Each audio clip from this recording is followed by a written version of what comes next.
Greetings and welcome to Mog News with your hosts, Mog, Mina, and Zakarn, bringing you new developments in the Final Fantasy XIV of Real Reborn universe, along with their unique insights on the topics. Let's turn things over to our anchors and find out what they have in store for us today. Good day and welcome to Mog News. We're recording live August 10th, 2013. And with me today, I have Mog. Hello.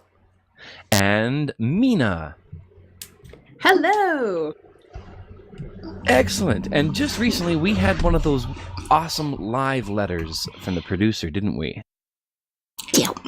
Mm-hmm. I'd like to go over a bunch of that stuff if we may, and if there's time afterwards, I got a couple other little tidbits I'd like to get into. But to start off, we will go to the first question. When is open beta and early access? Looks like beta phase 4 will run from August 17th to the 19th. And if you participated in phase 3, you'll be able to start on the 16th, so you get that extra day. It's a lot shorter than people have been asking for, or hoping for, I guess. But hey, release is coming. And unfortunately, we do not get our 8-day early access. No, and it did say the that. numbers don't add up, unfortunately. Meh, I'd rather have them use that time for developing anyway. Yeah. But I know a lot of people don't feel the same way. It's true, there's been a lot of aggro on the forums as a result of the announcement, hasn't there? Oh, no doubt. Yeah. As soon as I found out about it, I could already hear the screams on the forum. It seems to have calmed down now, but initially, holy shnikey, that's all you could find. I just muted the mic so you wouldn't hear that. Awesome, thank you. Thank goodness for the mute button. Alright, the next question. Oh, I missed the part for early access. That doesn't start until the 24th. So it goes from the 24th, 25th, 26th, and then rolls right into the 27th release date. So there's no downtime between early access and official release, which is cool. So pretty much from the 24th, you can play forever. Basically, 24th, the game goes live.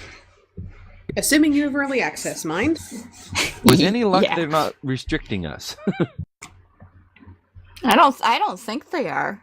Which leads into the next question. What type of restrictions, including level cap, will be implemented in Phase 4? First, the level cap for Phase 4 will be set to level 20. Therefore, game content will also be restricted to that which can be done within level 20. Please note that the content itself is exactly the same as the retail version of A Realm Reborn. It feels So we very get more- restrictive, but it's actually not that surprising, I guess, is it? Considering that with the window of time we have between actual release, we wouldn't want everyone getting out of control and suddenly plowing their way to the 40s and 50s before the actual release date, would we? Yeah. That's true, and I think that's one of the reasons they've restricted it. That, and I don't know how many people really are going to be getting past level 20 in the minor amount of time that we're going to be able to play Phase 4. Me. I guess some people do have a lot of time on their hands. I do it between work shifts, okay? Oh no, and there's also the hardcore people who are going to plow through the content whether we like it or not. I'm not going to be like what I did in Phase 4 and did all the other classes up to level 15 the hard way. I'm not doing that again. No. And yeah, it's only 4 days. I don't think I'm going to be able to get too much gaming time in there. But either way, it's going to be the full release of the game, which means that they're doing... Oh, actually, that's going to be another question. Maybe we'll hold off for that one. All right, next one. Characters we create in Beta Phase 4 will carry over to the official release. I think we already knew that, and everything's going to get carried over, which is good. Now we can actually pick our character, create it, and it's going to stay there. No more spending 3 hours in Character Creator agonizing over what I want my character to look like, and that was even in Phase 3 I was doing that. Heaven forbid what it's going to be like in release. I know. And they've even given us the character creator benchmark, which you can create a character, save it, but how many people realistically are still going to be using those models? I'm probably going to go through and remake it again anyway. Yeah, Even though- exactly, because you're not going to have all the options. You're not going to have all the options available to you until the beginning of Phase 4. Well, apparently these are going to be all of the options that are available to us for character creator for release. But they're doing the barbershop, where they're going to add tattoos, and you can change your face tattoos, your eyeshadows, your hair, and all the hair color and all that cool stuff. For quite a bit of gil. Well, hopefully it's not that much. But you never know. Here's one that's going to make the PS3 people happy. Will a screenshot feature be added to the PlayStation 3 version of the beta test Phase 4? Yes, we will be implementing this. Yay! Mog's very happy about that, I can tell. All yes. those times I was slapping the print screen button to try to get pictures. She was squealing about it in the pre-show. Okay, I'm done. Next. One thing I'm actually interested in with that is, obviously, I'm a PC player, so I'm not as familiar with the PS3 capabilities, but how are they going to be expected to be able to share those screenshots with friends or other people who want to see them? For you to be able to see these screenshots, I don't know if PlayStation 3 is able to have the Facebook on it. I know mine doesn't. But once you save the picture, it automatically goes into your PlayStation 3's photo file, and then from there you can drag and drop it into a USB and put it on your computer. Yeah, Okay. exactly. It saves it just as a normal file, picture file, and then from there you can manipulate it however you want. You can even log into the web browser on the PS3 and go to Facebook or Imager or Flickr or whatever from there, and then you can upload it, I think. I haven't tested that theory, but it's just a theory. That's excellent. Alrighty, moving on to question 5. Will the Arcanist class be available in Phase 4? Yes, it will be available in Phase 4. And millions of people just Arcanists are coming! Brace yourself for the lag. Limsa Laminza, you are no longer safe. There'll be like 500 people. Arcanists looking for party! At least they restrict the levels to level 20, and then we may not have to go in there. But the food shortage on carbuncle food is going to be dramatic in those 3-day period, isn't it? Oh, the prices will be high. Supply and demand, baby. I'm really excited though. Really, really excited. I love magic classes, so I have to confess I really want to try it, but I know I'm going to be one out of thousands of people who are going to be thinking the exact same thing during Phase 4. I know. Yep. Same here. I really love the summoner. It's always been one of my favorite jobs, and I'm kind of bummed that I'm not going to be able to play it right away because everyone's going to be a summoner. Are you wanting to kind of go towards the summoner job that they've been talking about then? I like the magic classes. I want to be a summoner, but with you being able to be every class on one character, that really saves having to worry about which class you want to do. You don't have to redo everything. I'll just save it for a class that I'll play later on. At start, I think I'm going to go tank or healer. That way I can always get a party. Everybody loves Good tank. call. I think everybody's gonna make me stay being archer because I'm good at kiting. It's always handy to have. I was a good tank if the mage did its job. Like, Hey. Ooh. Hey. I was brilliant at sleeping things. You back off, woman. All right. Right, swiftly moving along before we start hemorrhaging each other. Question 6? 6, yes. Is there anything you would like for us to test specifically in Phase 4? This is the one that got me squealing.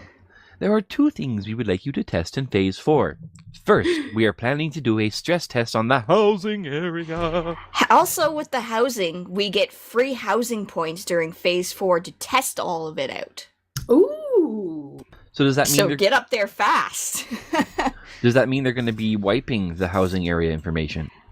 I don't know if they're doing that or not. All I know is that we're getting free housing points to access the housing stuff. Cool. That way we can test it. Other than that, I don't know how exactly it's going down.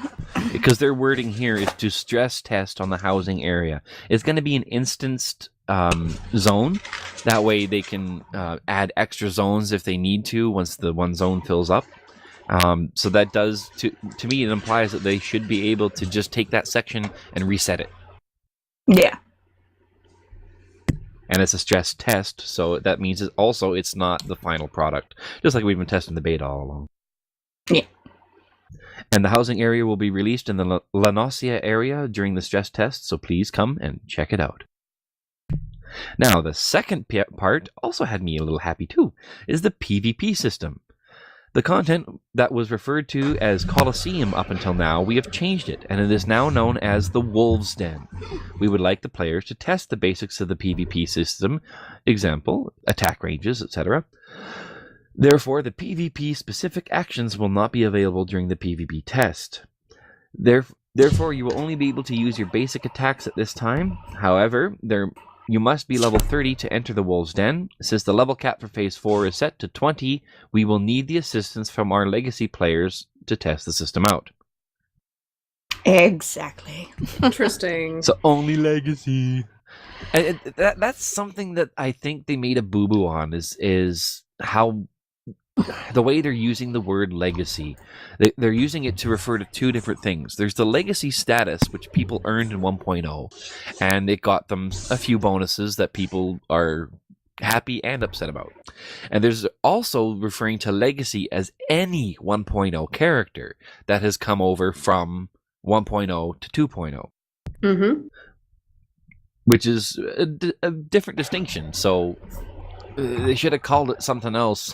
I don't know.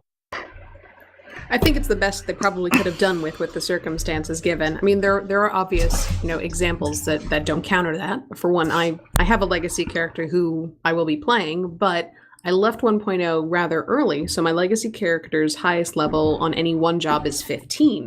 So I certainly won't be able to participate in that, but it doesn't bother me because PvP isn't my focus in the game. But for people who have been coming into 14, particularly those legacy players who are going to have all of those other wonderful benefits they've got, I'm sure they're actually kind of excited to have something that they specifically are going to be able to test. I'm sure it, might soothe some egos in some of the things they can do. Yeah, absolutely. I know some people were a little bit... well, something they could have done and would have been really nice and eased a lot of people's quote-unquote fears is if they had at least one of the high-level instances that was available to people who had the level 50 characters in the last phase. That way people could have tested it and could see what kind of things to expect from the high-level instances. So far, we've only seen up to level 30, which is, to me, it's kind of a mid-level range. It's not even the high-level stuff. Mm. Yeah, PvP is not really one of my focuses. I suck at PvP, but sometimes it's kind of fun. I've been playing a lot of League of Legends, and it's kind of getting my blood pumping. Give it a shot. As long as they don't have something silly, like you have to have so many PvP matches in order to get this armor or to get this. If they start doing that, they lost my interest.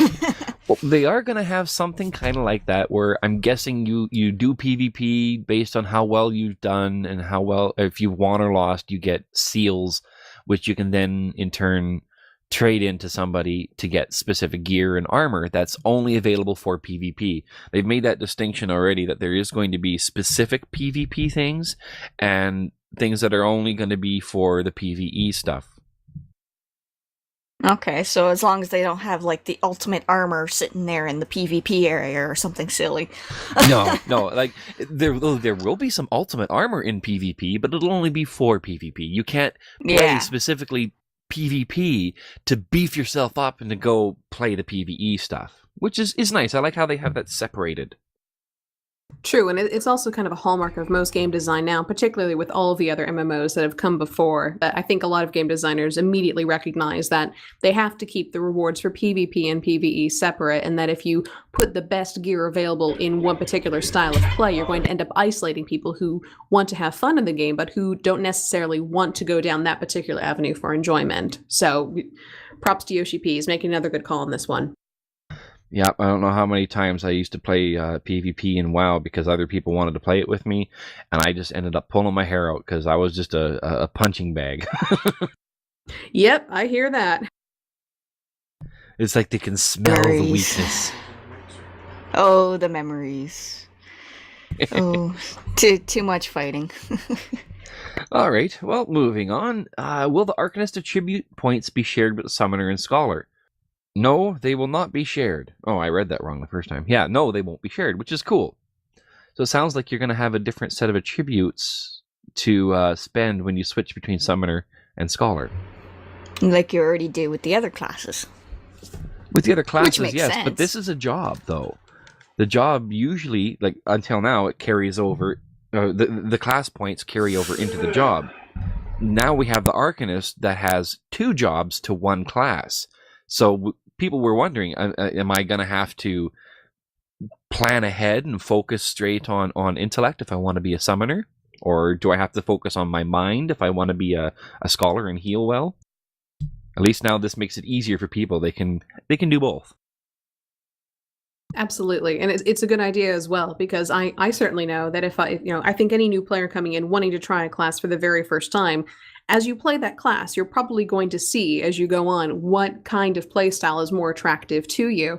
But essentially, no, it's a good idea because that way, when someone is coming in to Arcanist for the first time, they're not beholden to knowing, all right, am I going to be going down the Scholar route and having to focus on mind so I can get some more healing proficiency, or can they focus more to increase the strength of their Aggies? So yeah, good. To me, this having multiple jobs per class, it makes me think of respecking in WoW, how you can be. I'm sorry for all the World of Warcraft references, but it's just a frame of reference people understand. It's like being able to be a protection paladin or a retribution paladin. You can go the DPS or you can go the tank. Same thing with this, right? This is how you can differentiate your class.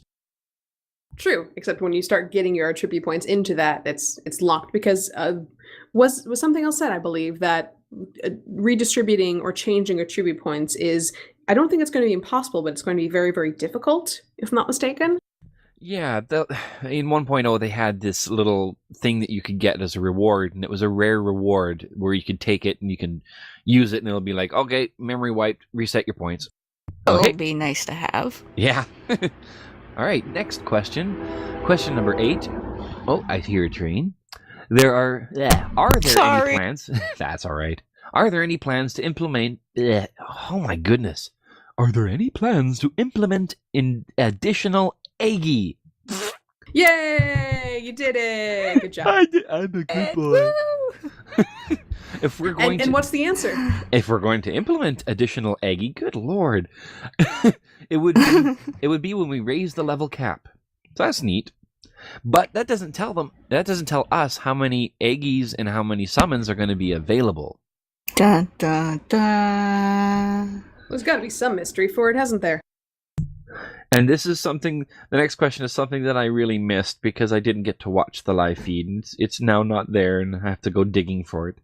Can you show us some in-game footage of the Arcanist, Summoner, and Scholar? Answer: in-game footage was shown. Oh, well, that's fine then. Good. I'm glad they, we can go actually dig did. that up later. Yeah, exactly. I really like the Summoner. There's been a lot of controversy, I guess, on the forums about the Aggies, that they should be bigger. They don't look like the Summon. They don't have legs, and They're not supposed to look like them. no, they aren't. They're the essence of the summon. Exactly. No, that's something that a lot of people I don't think understand or know, because it hasn't really been officially released as information lately. There's your summoners who summon the little pets for your primal that you can run around and you can play with. But Yoshi wanted the summons to actually mean something, to be something that was, once again, really important and really cool. Lost my train of thought. Derailed. Like the train that was outside Mog's house. Yes. I know. The sad part is, it's like 2 kilometers that way. And then As one loud train. Exactly. I remember now. And having everybody with their own personal Ifrit running around with them, it really cheapens the effect of having Ifrit. You go into a town, you got like 50 people running around with their summons. Why is it something to be feared? Why do you need to have a summon, right? So he's introduced a global summoning system, which I would really like a lot more official information on. But apparently it's something where you can go and get the summon. You have to battle it in the open field, I think, with a free company. Then your free company now has the right to summon it. They have to build up an affinity. I think times might be different or wrong, but I think they have 2 weeks to build up that affinity, and then they have a one use with it where they can use it whenever, wherever they choose. And Yoshi says he wants to have it so everybody knows when a summon has been used. That way they know that it's now available again to be taken by another free company. The skies will darken, the sun will turn red, and Ifrit will have been summoned. A windstorm much. will blow through the microphone. There has been attack on Limsa Lomenza. Go get it! I'm also curious too if you can use these global summons in PvP. That'd be funny. Ooh. I don't think they would do that if they're going to be that powerful. Otherwise, everyone's going to take a summon into the PvP. Well, or To would be they, though? honest, I would grab one summon and go off and use it on another one. Mm-hmm. That's what I would have done.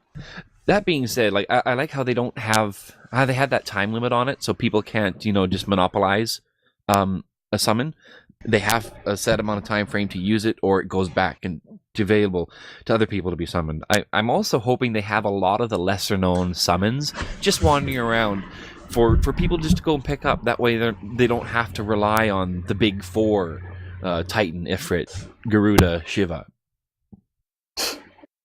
What's up, Alexander? Didn't just see you wandering around there in that there church. How's it going? You want to be my holy warrior? Fantastic, come on over. Exactly, or have like Velfor or Quetzalcoatl or Ixion, some of the lesser known ones just wandering around out there. Like Odin. Odin Yes. will be wandering around. I like what I've heard Just about be careful Odin. when you... Oh, be careful when you're walking around that guy. Apparently, every time Odin will get defeated and used as a summon, he will come back more powerful than he was before. What? Yeah. Yes. Just like in Final Fantasy VIII.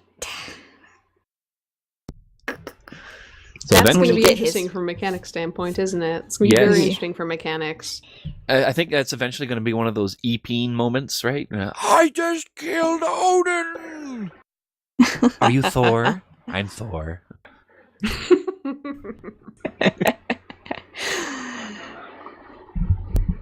We got another question, don't we? Yes, I'm just moving on to page 2 of the questions. And question number 10. Just like how Arcanist has Summoner and Scholar with differing roles, I'm sure that in the future there will be other classes that have different branching roles. What kind of jobs are you planning to add to classes? The answer isn't much of an answer, but I'll give it anyway. Of course, we have plans. It's probably a bit early to talk about this, but we are of course thinking about plans on how to continue development with the expansion we are referring to as 3.0 and other patches. So they're being vague. They're not telling any of their goody secrets. No. I do recall them saying that they're going to introduce some more jobs or classes throughout the time between now and the first expansion. Don't know how much or what we're going to expect to see, but there should be something. I know that Yoshi P in an earlier live letter, if I'm not mistaken, mentioned something that like ninja and samurai would be classes that people have interest in seeing, and that also might be possible for them to implement as well. So that would be brilliant to see in the game again. They were very, very popular in 11, and I think that a return to them in 14 would go down just as well. Yes. A lot of people want the ninja, samurai, and the thief. I think, though, that those are going to require a new class to be able to release them. unless they take some stuff from like the Gladiator, because the Gladiator can use daggers. Mm-hmm. But they need to have the great sword, I think, for samurai, because the great katanas, it was a big weapon, unless they tweak things and change it up a bit, which is entirely their prerogative. It is, but samurai's got to have a great katana. It's just how it goes. Whoa. All right, next question. Will there be any additional payment methods other than credit card and Square Enix Krista? Answer: yes, we are planning to introduce game time cards, which can be purchased at your nearest electronics store or convenience store. Woo-hoo! Players, yes, that's a bonus for a lot of people who don't have a credit card, which is, I'm one of them. Those are evil sons of guns. You can still use Krista points. That's like going out and buying time cards. Yeah, I think there was a bit of a distinction there that needs to be made. Krista is what you convert your real life money into to be able to spend it on the game.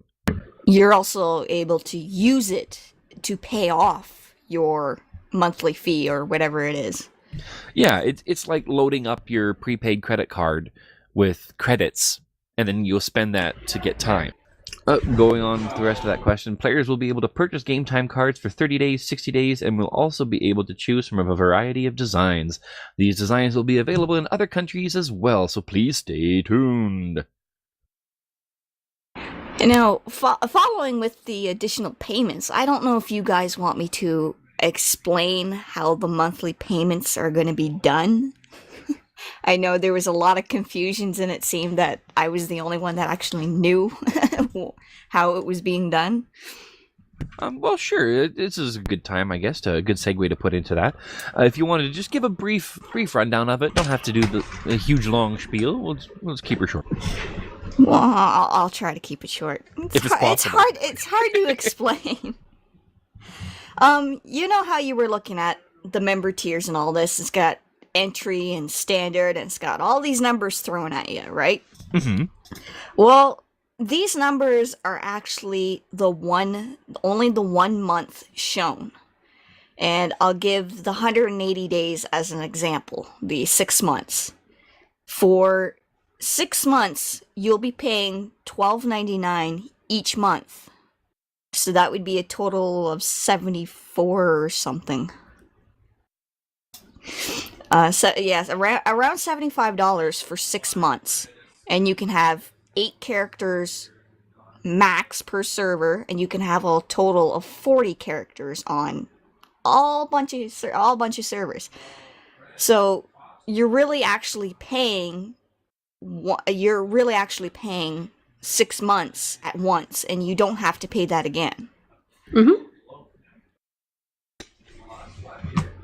I think one of the big distinctions to be made here with the price point and pricing system is it's different from Final Fantasy XI, and it's also different from 1.0.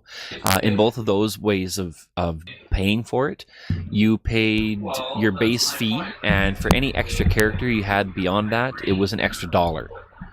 Yeah. And now what they're doing is I think they have different price points where it's, like the low price point, you get one character that you can create on 8 different servers. So you can create 8 characters, but they can't be on the same server. So if you want to have more than one character on the same server, you need to go to the next price point where you can have 8 characters on 8 different servers. So that's a total of like 40 characters. Yeah. Ish. And it would only be for your 1 month. And if you want longer than 1 month, you would have to go to the next one up, and so on. Mm-hmm.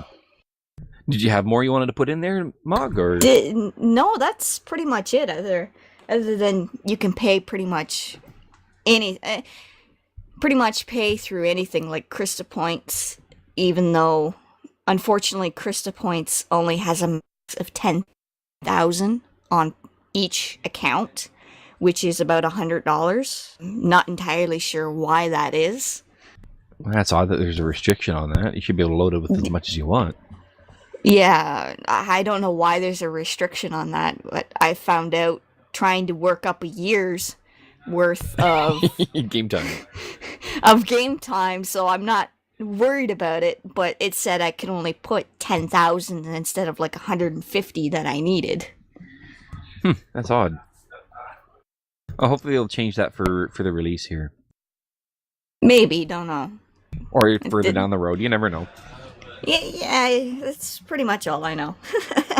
I know there have been people asking on the forums if they can have like a yearly subscription or buy a lifetime subscription. I don't think they'll ever do the lifetime subscription, but I can see them doing the yearly subscription, because that's good. It's a nice chunk of change done, and then now you can play without worrying. Done, over and with, yeah. Mm-hmm. And then you're not like me scrounging every last penny you find you find just to add it on. All right, so we can move on to the next question then, Mog. Go for it. Woohoo! All right, are you planning to have world transfer service?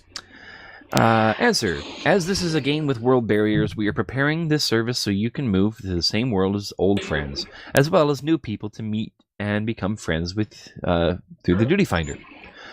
We plan on starting this fee-based service that will allow you to transfer to the world of your choice around 2 to 3 weeks after the launch.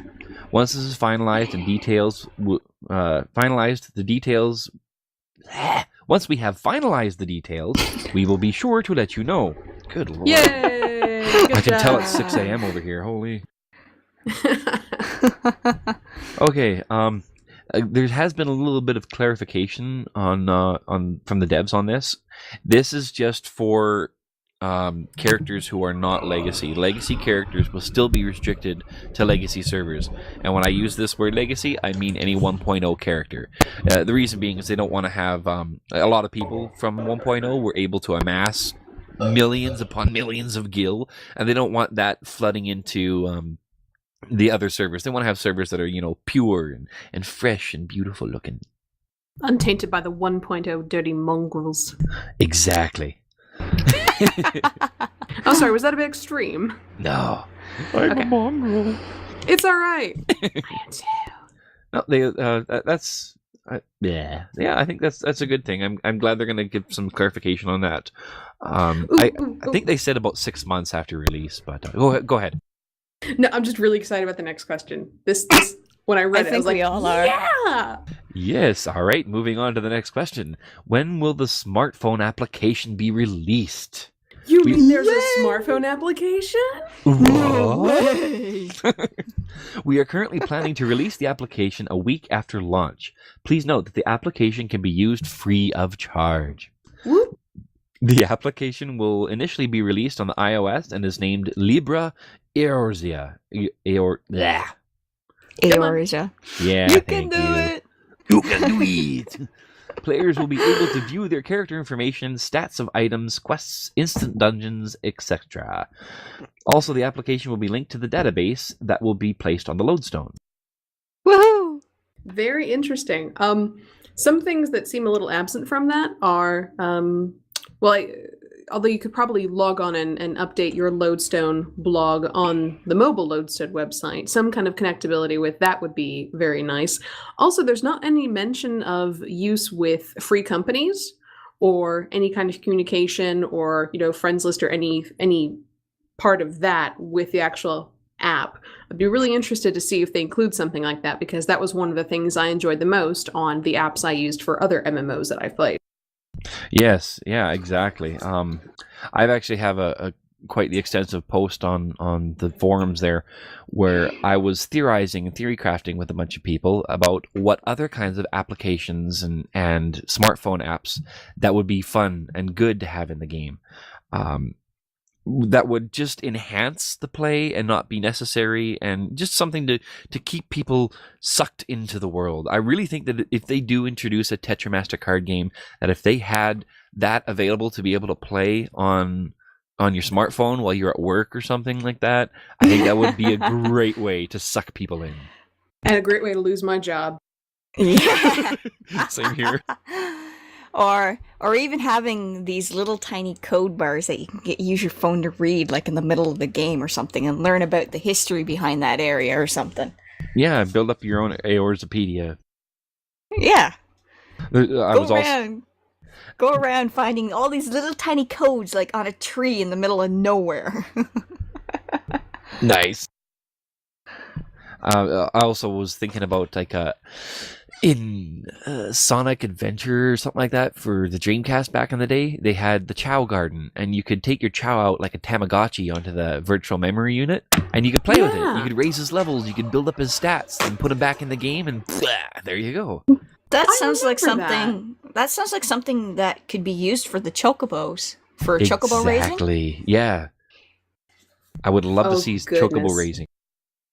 I'd be having a heyday with that. I don't think you would get me off of it. All right.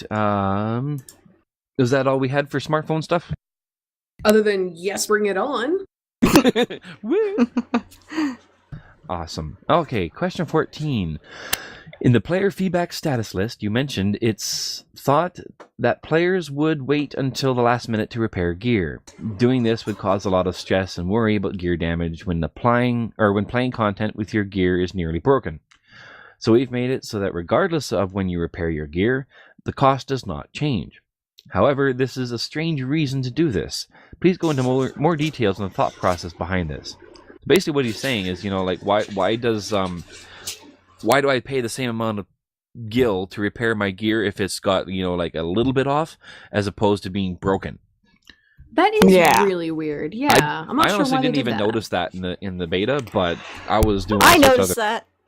that. As number of times I had to go repair, I've noticed it. Yeah, and that does add up after a while, because gil so far has been kind of hard to come by. And the answer... Pretty close to being hard. And the answer? As you said, it shouldn't be a flat rate. Sorry about that. We missed this edit. In the beta test phase 4, the repair cost will change depending on the amount of durability remaining, instead of a flat rate. By the way, when retrying primal battles and such, gear durability will be reduced quite a bit, so we will be easing up on the penalties when the entire party wipes. That last that's bit... kind. Yeah, that last That'll bit... be nice. That means if everybody dies, it's not as harsh of a penalty, but if just you die, you suck, so you have to pay for it? I don't know. That's kind of what I hear. So don't die, in other words.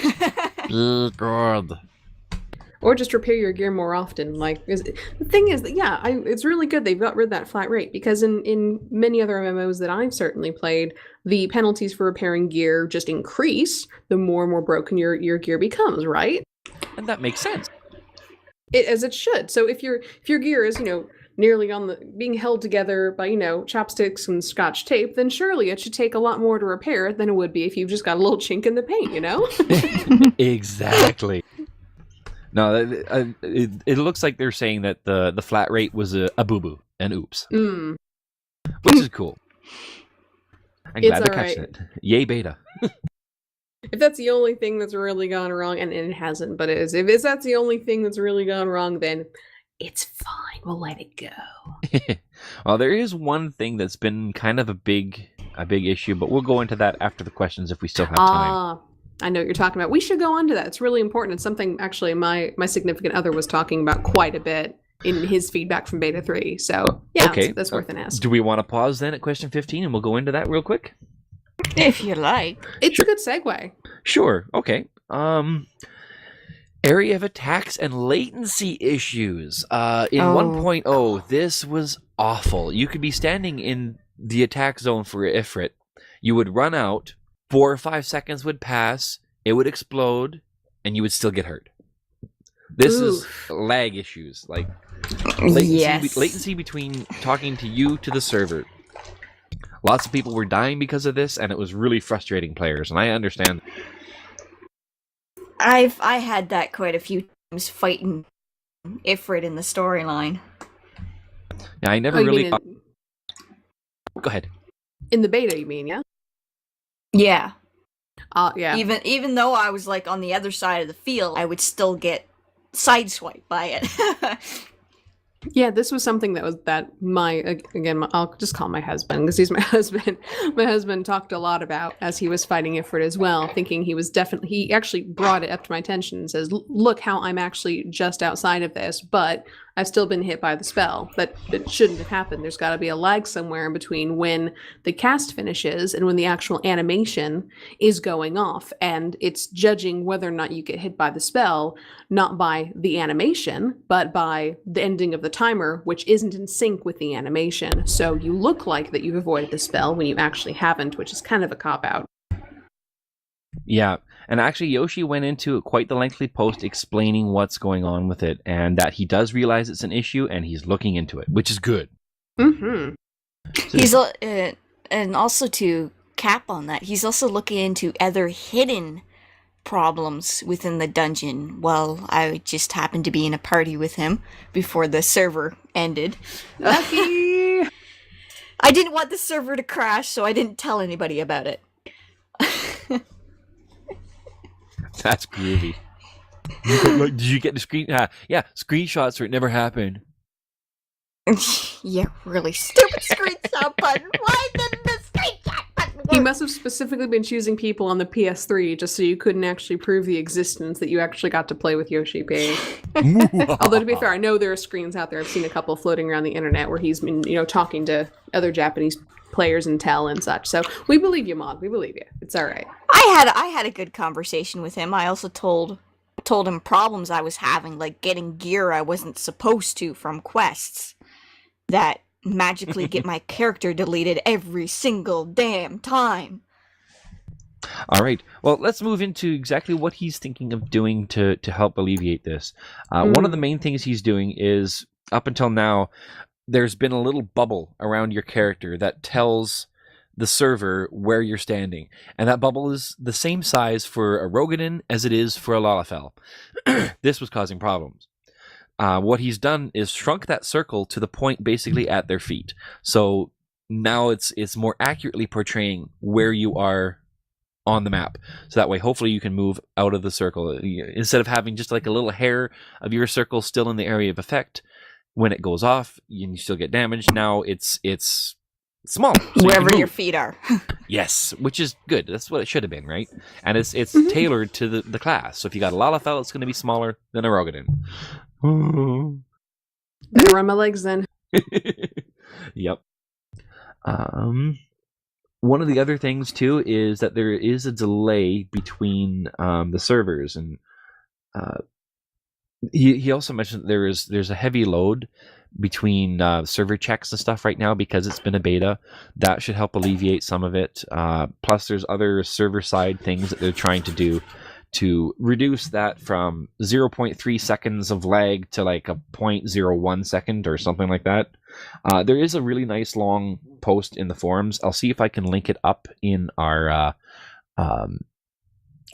Risk Breaker site there on Engine. I'll link it somewhere in there and then people can go and check it out. But they are definitely looking into it. It is something that he is very concerned about because he realizes that this is a big issue and it needs to be addressed, because that can turn people right off a game if they're like, I was way out of that attack. There's no way I should have been hit. Yep. Unfortunately, there will always be that little bit of lag, even now that they have supposedly regional servers.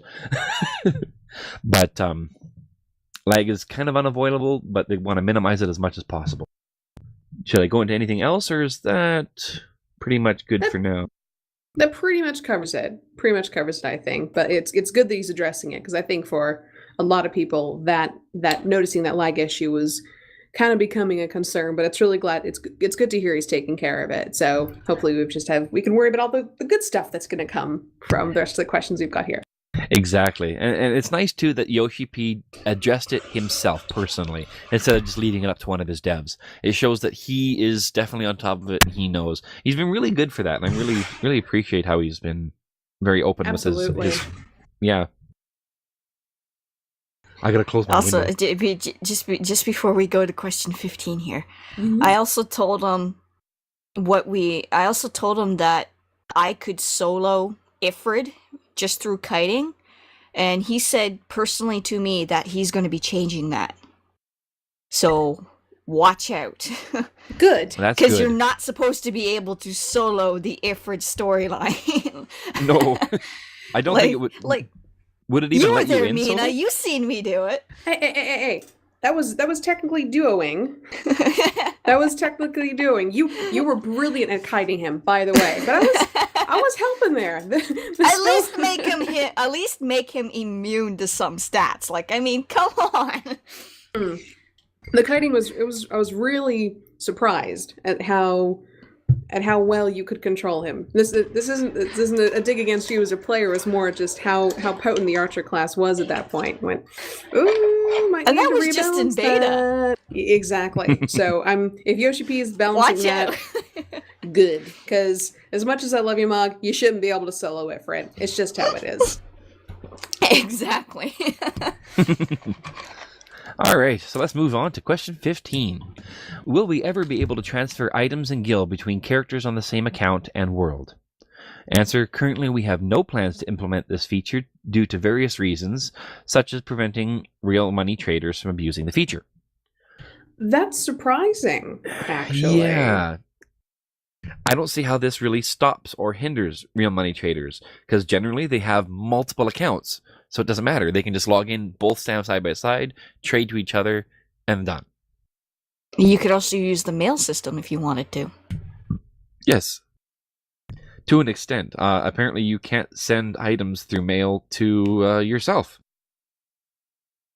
That's going to rub some people the wrong way, definitely. I'm not sure how I feel about that. I know, there has been a lot of complaint on that on the forums. I would like to hear what their various reasons are, because they only mentioned real money trading. So there must be other reasons for deciding to go this route. I don't see how this hurts anybody really, except for the players. The legitimate players. I agree completely. Also go ahead. No, please. Oh, also on the flip side of the coin, how many people or how many items do you have that you will be able to trade? Most of the stuff, when you get it, it's bound to you. Aside from trading gil to another character, which... in Phase 3, I was able to create a new character, get all the gil I want just from doing the story quests and all that, and trade it to my main one if I ran out of gil. I wonder if they're going to change that. How did you trade it to yourself? Through the mail system. Then I wonder what they're talking about here. I almost wonder if there's like a little bit of a loss in translation. Because the way the question is worded, it could be that, like, can I, off the game, just transfer stuff around and shuffle my inventories between my characters? I can understand not wanting to do that. But if they're going to be limiting now the mail system to not being able to trade gil or mail gil to somebody, including yourself, or are they just going to restrict it so you can't mail to yourself? Like, I don't know. All right, so I guess we can move on to the next one. Not much more we can really say about that without further information. What features will we be able to change in the barber shop? You will be everything. Well, not everything. You're not going to be able to change your you're not going to be able to change like your base features. You're not going to be able to change your nose or your eyes and that kind of stuff. Or your height. Yeah, but what you will, or your sex, what you will be able to change is the character's hairstyle, hair color, eye color, face paint, color of the face paint, and beard for the ladies. Oh wait, never mind. Oh, well. The bearded lady. I noticed they don't mention tattoos. But the face paint, I think, is what they're referring to. But yeah, there is the tattoo, like on. Well, the main thing I'm actually thinking of is that if I'm not mistaken, aren't tattoos on character creation of certain characters different from the face paint? For example, they are. Yeah, for example, on a female character, face paint would refer to, it can just be, painted hearts on your face, but it can also be, your eye makeup. Can you change that? That's brilliant. But certain characters have specific tattoos that have a different color palette altogether. It doesn't sound like those can be changed. Yeah, I think I know what you mean too. Like on the Rogadin, you can have a tattoo of like, to make it look like you have a scar over your eye. Now, is that scar going to be permanent for your character? In a way, I kind of hope so, because tattoos in real life are permanent. You can't get rid of them. Not that easily, not unless you have a cheese grater. No, I know. And don't go to Zachrin to get your tattoo removed.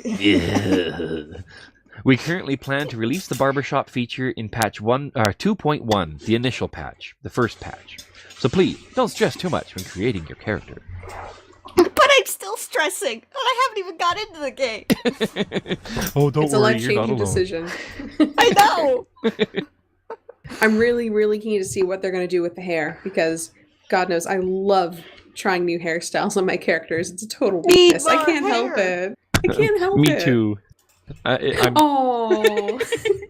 Well, the options they have right now for Rogadin, I don't really like any of them, but I need to pick one. I'm really glad that they're going to be constantly adding new stuff through patches and upgrades and stuff like that. So I'll be able to go into the barbershop and go, "Excuse me, sir, do you have a nice haircut for me today?" Perhaps I could have a top knot. Oh. I don't know why I went French there. I'm sorry. I probably just insulted a bunch of Canadians. Ah, I'm oui, oui, sorry. mon ami. What are you talking about? Anyway, let's move on to the next question. Number Very well. 17. When will we be able to obtain a new heat-resistant gear? And that's a terrible French accent, by the way, so I'll shut up. Okay. The new heat-resistant gear will be available during one of the seasonal events called Moonfire Fair. The seasonal event should be introduced around a week after launch. Please note that the heat-resistant gear will be swimsuits. Swimsuits. How's that heat-resistant? Oh, I don't know. I can explain. I can explain a little bit, kind of, sort of. Okay. It's lost a little bit in translation from the Japanese. The I was heat-resistant wondering. gear. Yeah. If you get around to watching any of the previous letters from the producer, I would honestly have to go into Google and try to figure out what the actual wording phrase they have is. But the best English translation for it is heat-resistant gear, but it's always meant to be a slang for bathing suits. And it's not just used in Final Fantasy XIV, it's used in I'm pretty sure it's used in anime and other video games as well when you're talking about, like, swimsuit set for a character, that they would call it a word that the best way to translate it into English is going to be heat-resistant gear. But if you're just reading, when are we getting heat-resistant gear as a native English speaker, you're probably going to think, what the hell is that? Like, I thought I was I know getting what like a you're talking volcano about seer. I thought when they talked about heat-resistant gear at first, when I was listening to the first letter live and also reading the subtitles, I thought, we're getting like lava diving suits like from Evangelion. I'm thinking, everyone's going to be in their swimsuits battling Ifrit? What? I'm alright with that. That'd be That should be awesome. cool. We might have to do that one of these days. Get it on the record. There will But no, have it to be sounds Sorry, go ahead. No, there's just going to have to be a video at some point of someone chasing like all of the members of the guild around on the beach having a sexy party. Write it down. Don't lose that idea. I'm not. It's got it. I'll write it down after the show. It's great. Excellent. Well, we got it recorded too. Good. It sounds like it's a cultural thing, right? Like slang for us for different things means nothing to them, or they don't understand, right? Yeah, and I think it's more when you say cultural, I think we want to think of this more as a cultural in regards to people of this similar interest group. I don't think if I went to one of my Japanese friends and said, "So, do you buy any heat-resistant gear for the beach?" I don't really think they might know what I'm talking about. I don't think, but I might have to do some research on this. This could be quite interesting. But it definitely sounds like it's a bit more pervasive in the Japanese culture than it is over here, for sure. Well, yeah, absolutely. Because they had to throw in that last sentence, which I'm sure wasn't actually said in the interview, saying, by the way, heat-resistant gear are swimsuits. For all of the rest of you who are scratching your heads going, what the hell are they talking about? Alrighty, next question. Will the primal battles be the same as what they were in 1.0? There are slight changes. Some of the elements are moved around, introduced in a variety of visual notifications, etc., made to the primal battles. Even the 1.0 players will be surprised with the changes. Please, stay tuned. In other words, Garuda's going to be more of a pain in the ass. Probably. Well, it's like with Ifrit. I wonder if they're going to be adding the red reticle. Is that what they call it? I don't know. The little red circle on some of his explosions, because I noticed that when we did the Ifrit battle, there was no circle around the explosion, so half the time I didn't even know it was going off around my feet. I'm like, oh, I just got major damage. That's why. Well, on my screen, I've seen the red circles come up where he's going to hit, but Okay. It's kind of nice that they don't have it. I think that That's one thing that can be classified as an easy mode, being able to see exactly where the area of effects is. But on another side, it's really nice to have it for people who aren't as familiar with how mechanics and stuff work. They can see, oh, that's red. Red means bad. Me move. Or the opposite. Ooh, pretty red. It's my favorite color. Stand in circle, receive free hug of death. Exactly. All right, question 19. Please tell us what kind of bosses and mechanics are waiting for us in the Great Labyrinth of Bahamut and the Crystal Tower. Will primal equipment be necessary? Ooh. And this is quite the extensive answer. As there are most likely newcomers watching, let me explain simply to start off. The Great Labyrinth of Bahamut will be the hardest content at the start of A Realm Reborn for quite a while. It will contain a lot of things such as what happened after the Seventh Umbral Era event, the end of an era. While I can't really say too much about the mechanics, there will be bosses that can only be defeated by performing certain actions, and that have different phases. Without having a party that can deal the proper amount of damage, you won't be able to move past certain phases. Additionally, there will be shared damage types of attacks that you will need to have 4 people get hit by. I wonder what that means. As well as have a certain character act as a channeler for the damage. There will be a lot of different elements present. Crystal Tower is content that can be undertaken by a 24-person party. I don't think the difficulty is really that hard, and we've adjusted it so it's something that can be enjoyed by everyone. Okay. I'm really curious about the shared damage attacks hit by 4 people and channeling the damage. I wonder how those work. So it sounds like certain actions you would have to, like, through story play, certain actions you have to do in order to continue, by the sounds of it. Could be, or it could be like an in-game, like a little sphere that you got to go click on, and now you're channeling the damage that happens to other players or something. Who knows? Could be. You know, we won't know till we get in there. Please, I look forward to it. Another thing too is the difficulty that they talk about.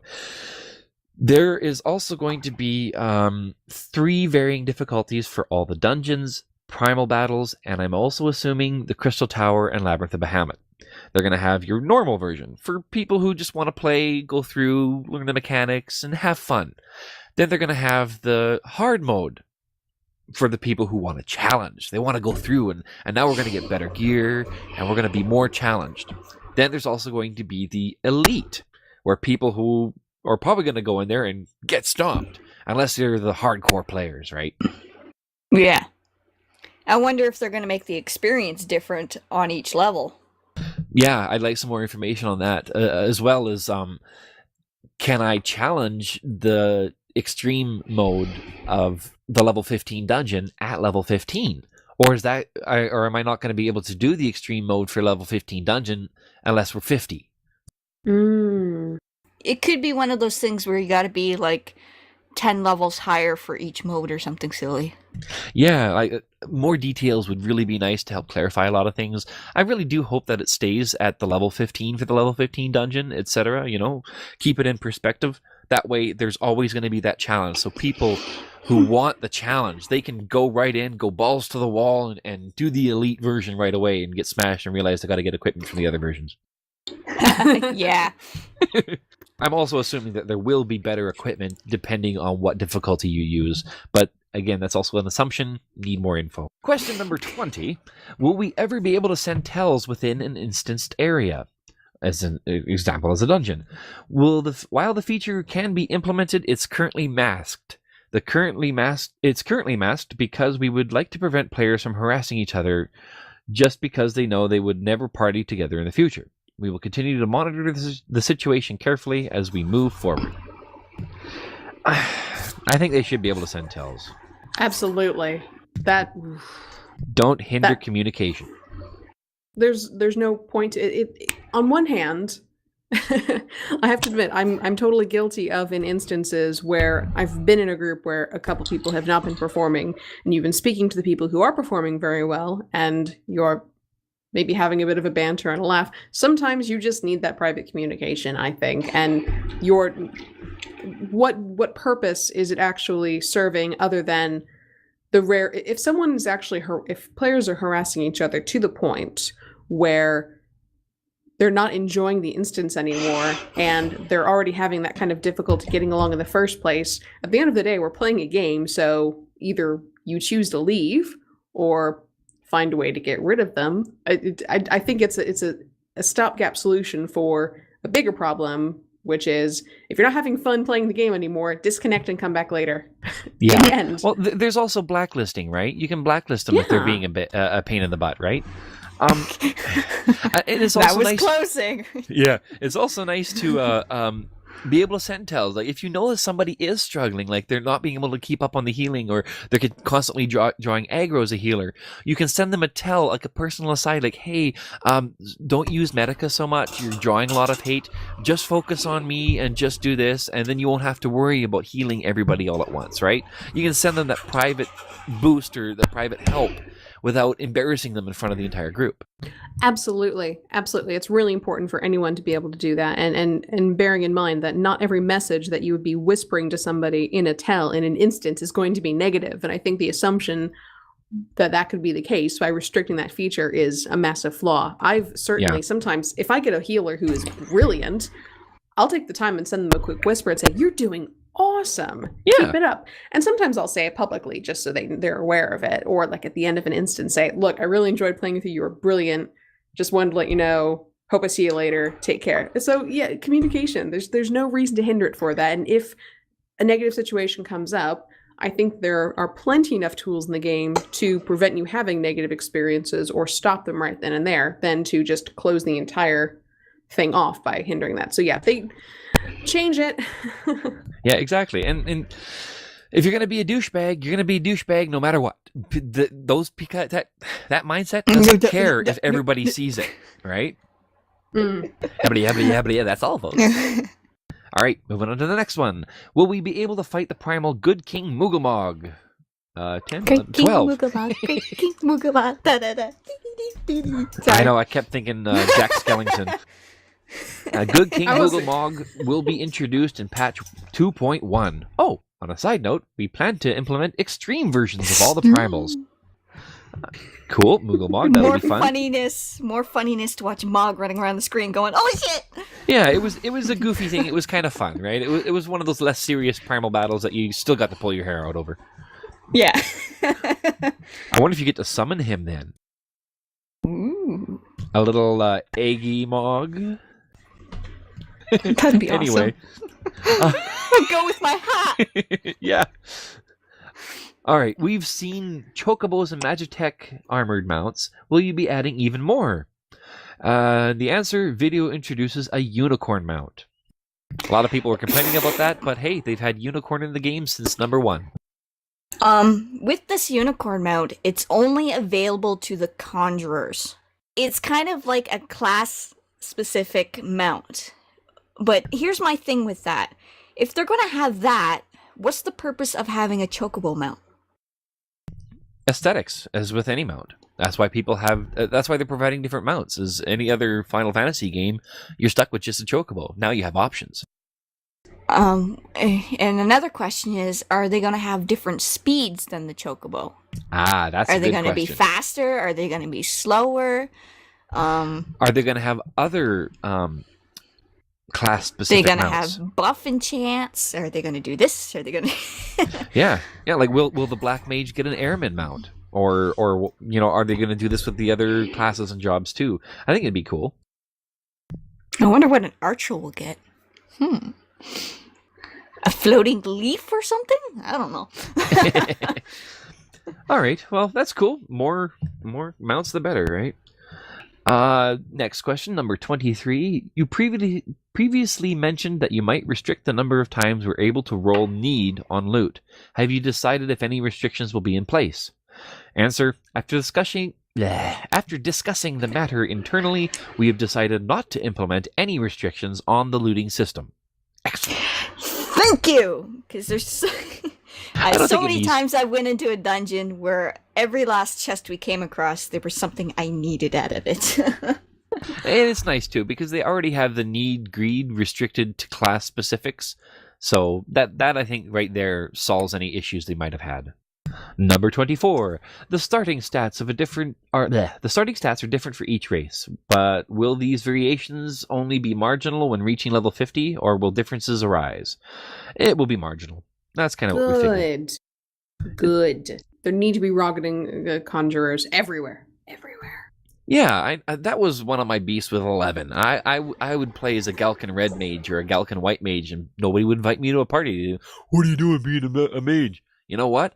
I got the defense. I can take the hits if I take the aggro. Exactly. It doesn't mean I'm less capable. Come on, guys, give me a chance. Please. When will the job-specific armor for companions be implemented? They will be available after launch. Yay! Cool. More stuff I gotta hunt down. If you make it possible to transfer items between characters on the same account, and you can transfer relics and other unique tradable items, would it be possible to equip them on the character you transfer items to? No. If it's for the above stated items, you won't be able to equip them unless they were acquired on that character. So it sounds like they're restricting some of the big gear to the character instead of the account, which is good. I'm nodding my head. Oh, okay. Yeah. Here's another place. Can you show us any images of furniture that we can place within our houses? Artwork shown. Our work show. Oh, now see, I really wanted to see that. I know. I think I got little bits of it. Looks like they have like a Tonenberry gargoyle type thing that you can have outside, where he's like on a little pedestal and he's your lantern. That's cool. Please. Can we have Mog in a corner of a room? Like, They have gotta have a Moogles. Mog. They have Moogles that do that too, where their little ball is the lantern. I saw some of the artwork. I haven't seen all of it. Maybe I'll see if I can dig some of that stuff up, and I'll post a link to that along with the latency stuff. Maybe we'll have a Mog News side notes for bonus features. Yeah. 3 words. Tombury lawn gnome. No, it will just kind of waddle casually towards any people who actually walk up your drive and go, oh god, no, stay back. I really Make hope. sure the Tombury doesn't trip. Yeah. I really hope they make the Tonberry scary. That was one thing that's been staple is the Tonberries. When you see one, you're frightened. I'm sure they will, absolutely. Although they're still adorable. With all my experience with Tomburys, I am afraid of them. Have you seen? There's a new Eorzea Collection 2013 video out with just a monster showcase rather than the. And there's not only is there the Tonberry, and that there's King Tonberry as well. Hopefully, it's going to be one of the boss dungeons. These guys got to send me all this because I can never find this stuff. Like I found it. what's left out? There was somebody who'd taken a whole bunch of screenshots as well as posted all the question and answers. I think I'll link that because there was a lot of really cool screenshots in there. Okay. All right. I've heard that there's going to be dark light armor for white mages. Is this true? Yes, true. It is. Now- It's totally true. I don't know what Darklight armor is. Maybe you guys can tell me. It was like the best armor you could get from 1.0. Was it from the Castrum Vale or what was that? Do you remember it all, Mog? Or no, you weren't. I wasn't in 1.1. I've seen clips and videos and all that lovely bunch of stuff, but I wasn't in 1.0. Yeah, most of the Darklight armor I've seen is like full body, full plate, visor, and everything armor. Wow. It's nice that they're going to have something for the white mages too. A little while ago, there was some screenshots that were leaked from like dev tools, and there was some really, really neat armor in there. Be aware of the little Lalafell white mage in a full set armor. Run! All right, question 29. What's the status of the marriage system? I'm excited. I think it'll be fun. Yeah. We'd like to implement this as soon as possible in any way in a way you can invite a lot of people. That answer doesn't That'll be nice. make a whole lot of sense, but hey. Basically, they're going to have it so you can invite a group of 50 people into like a small area or something like that to do this. For the ceremony, right? Yeah, like you would do in real life. Oh, that's cool. I never did experience the marriage system in Final Fantasy XI, and I think that's the only game I've ever really played where they had a marriage system. I think there have been a couple others, but I can't remember them off the top of my head. But marriage system in 11 was really, really impressive. Stuzik, who's not actually on with us, actually was able to have a wedding in there. He had it at the Bostock Lighthouse. Cool. With his link shell, his ex, who he got married to in game. No hard feelings, it's fine. And So will I there got be to actually divorce? see Well, I think when it goes live, I'm going to apply for it with him just to see if we can do it, because it would be cool. I mean, we've been married for some time, but it would be, if we could have a guild wedding when we're already married, although it wouldn't actually matter. It would be brilliant. It'd be brilliant. It'd be absolutely fantastic. Yeah. So you two will be the testers for this, are you? I am very willing to, and I think it would be very funny because then you will have a Makote male and you'll have a Lalafell female as the bride and groom. That's rich. I like that. And it looks like any bonuses and stuff like that is going to be kind of marginal. It's just going to be what I've heard rumored is they're going to have a ring where you guys each have it equipped, and you can teleport to the other person's location with a That'll be nice. or a ring that'll give you an experience buff if you guys are close together. I think you can also share your housing.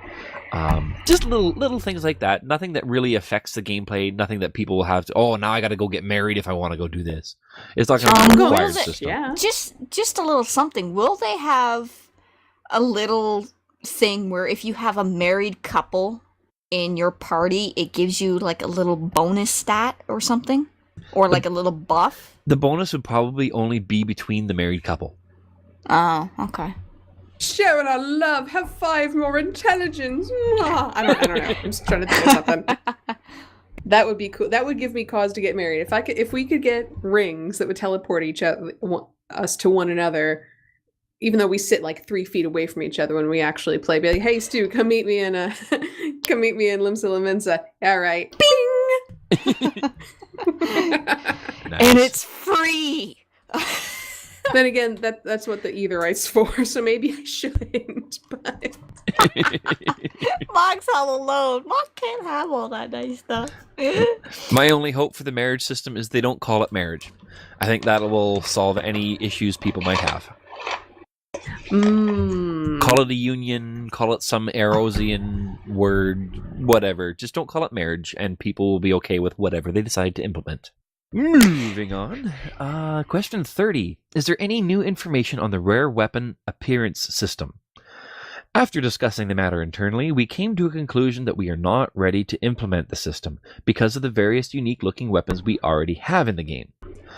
The basic idea behind the system is that players will be able to change the appearance of their weapon to something unique. It's strictly a visual thing and won't impact the stats at all. So it sounds almost like the... what was that called? The vanity armor set, where you could, equip a dagger and have it look like a staff or something. I don't know. I'm also curious about the vanity. I think that's a neat concept where, you can look different than what your equipment is. Because there's been a lot of equipment I'm like, I don't like this.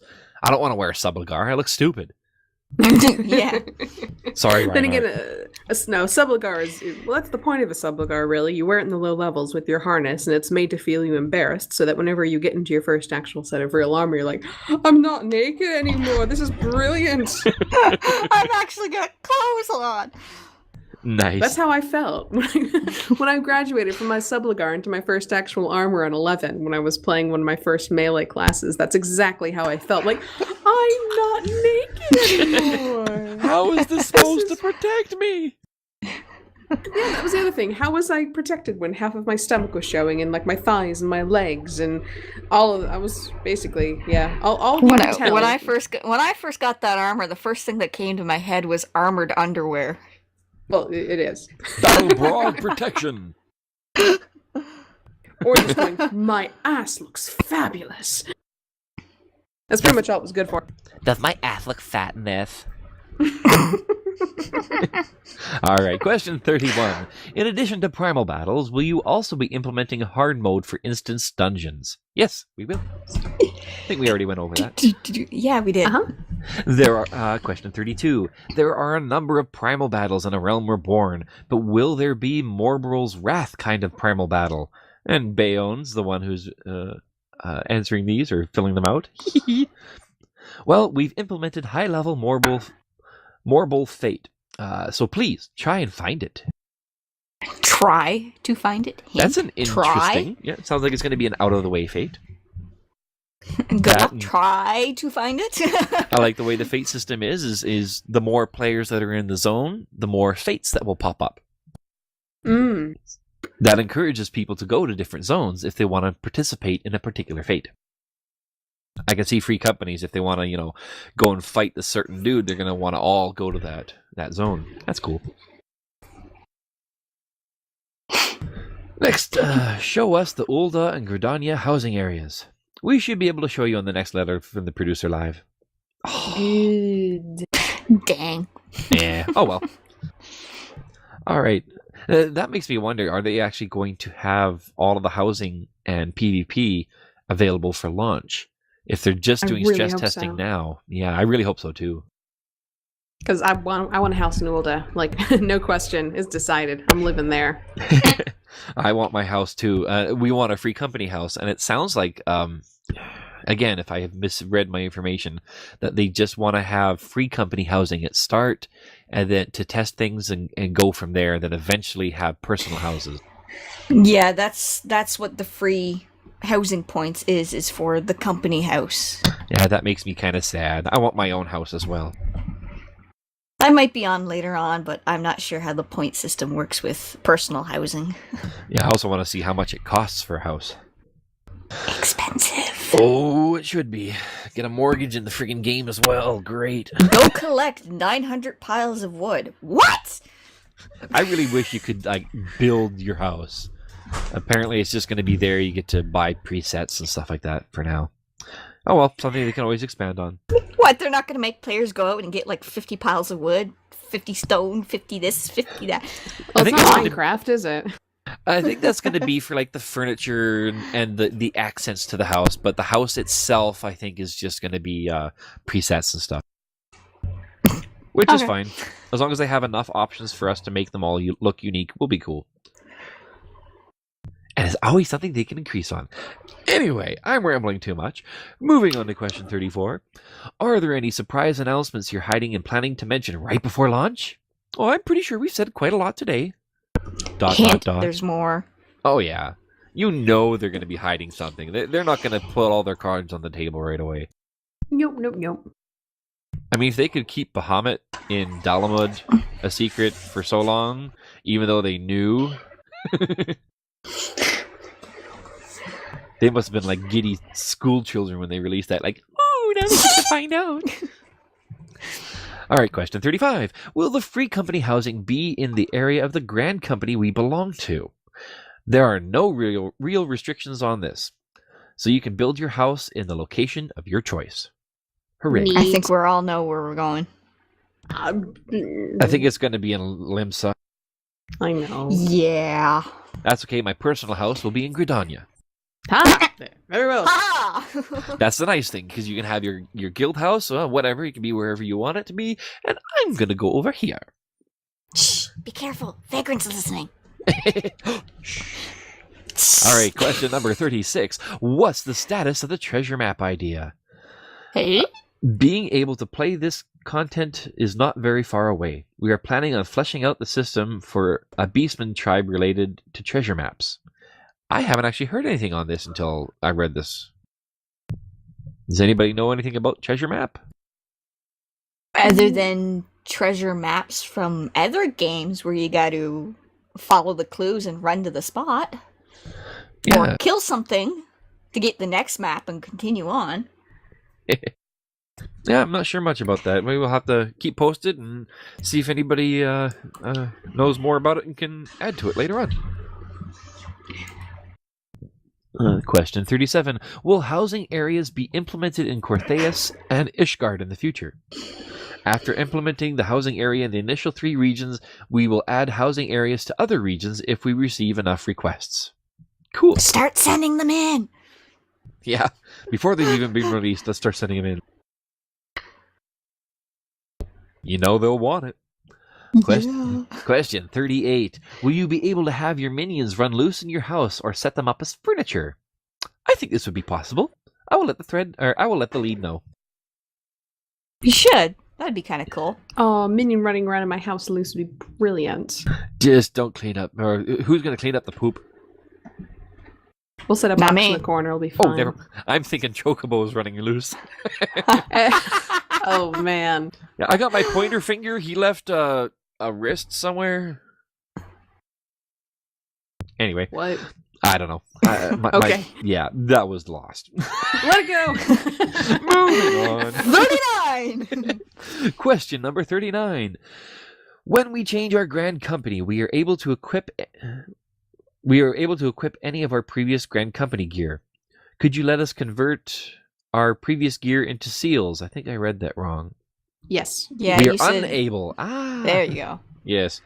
So you can't, when you change your grand company, you can't use your previous grand company stuff. That's good. They want to know if we can convert it into seals. We would like our player to choose their grand company based on their play styles. Sounds like grand companies will have different, varying differences between them. Nothing major, but if you want this little boost, you're going to want to be this grand company. Yeah. Nothing's really been officially released about that. And it also means that we assume players may go back to their original grand company at some point. Therefore, we currently have no plans to implement a trade-in feature. That's cool. Dun. They're allowing you to bounce around. In 1.0, once you chose your grand company, you were locked in. If you wanted to change it, you had to create a new character. Whew. Evilness. Uh, I'm glad they relaxed that. What I don't understand is what they say about we would like our players to choose their grand company based on their play styles. When you're playing the quest, when you get to Minfilia and you end up choosing, the grand company with whom you want to ally, they don't really tell you. They don't give you a lot of insight as to why you should choose one over the other, especially in terms of playstyle. So what are they talking about with that? I wonder. That's what I found out when I was choosing, like, the twins. Sorry for the spoiler, but I'm just going to say twins. I'm not going to mention names. The twins and the leaders you're speaking with make it very hard to choose between which one you want to pick. Like, they give equal good and bad side to it. Yeah. Yeah. I think they need to release. They need more in-game information so you can create or make an educated decision. And I also think the devs need to finally release a bit more information about it as well, because I've heard that there's going to be, like, for PvP, your grand company is going to, like, you'll get a certain armor that'll give you a skill or something like that, or they're going to have specific things that are different from each grand company, and we need to know what that difference will be. Dum, dum, dum. All right, sounds like that question's done. Question 40. When randomly choosing content through Duty Finder, you said that the rewards will become significantly better. But exactly what kind of rewards get better? The percentage of tokens you can obtain will increase. We've decided to implement this once we add a bit more level 50 dungeons. Woohoo! So it sounds like the more you use Duty Finder, the more seals The more tokens you get. Interesting. They're definitely trying to encourage the Duty Finder. I use it all the time, so who cares? I'm too lazy to run out of town. I like that you can have a party of people and then use the Duty Finder. You don't even have to just use the Duty Finder. Like, me and you were doing that one time, sitting there in Duty Finder. Yeah. Getting parties as soon as we hit, like, confirm or something. Yeah, it was pretty quick. It was really nice. I heard, question 41, I heard you can reallocate your attribute points, but will this be something you can do easily multiple times? It won't be something you can do easily. For example, it's not like you will be able to allocate them so today you can challenge the Great Labyrinth of Bahamut as Scholar, and then tomorrow you can reallocate them to go as a Summoner. That almost contradicts the earlier question, is will Summoner and Scholar share attribute points? No, they don't. Oh, so I bet you they're gonna have a pain in the rear end quest where you get this thing to reset your stats and all that lovely bunch of stuff. Or something you have to buy from your grand company for an obscene amount of seals. Yeah. Question 42. Could you show us some in-game footage of PvP? In-game footage of PvP area shown. Duh. There's Oh well, I'll get no to try pictures. Just imagine You're that. evil. Just pew, pew, pew, pew. Using your base attack, shooting arrows at somebody's head. It's beautiful. In fancy colored armor.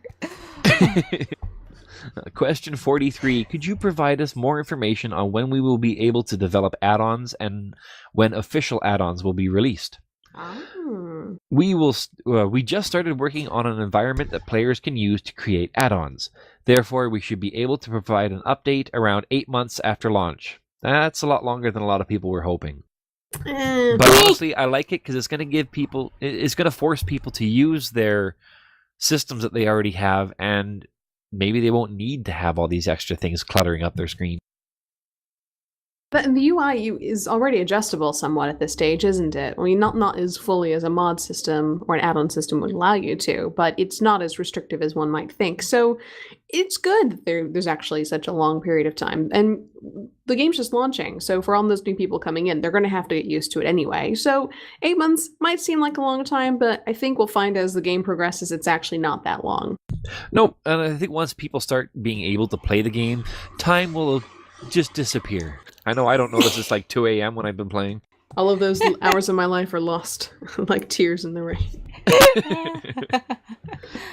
When coming back to Realm Reborn, I heard there would be a welcome back campaign, but could you tell us the time period for and other details for this? For those of you who played Final Fantasy XIV 1.0, we will be able to play A Realm Reborn free until September 9th, 2013. That's not very long.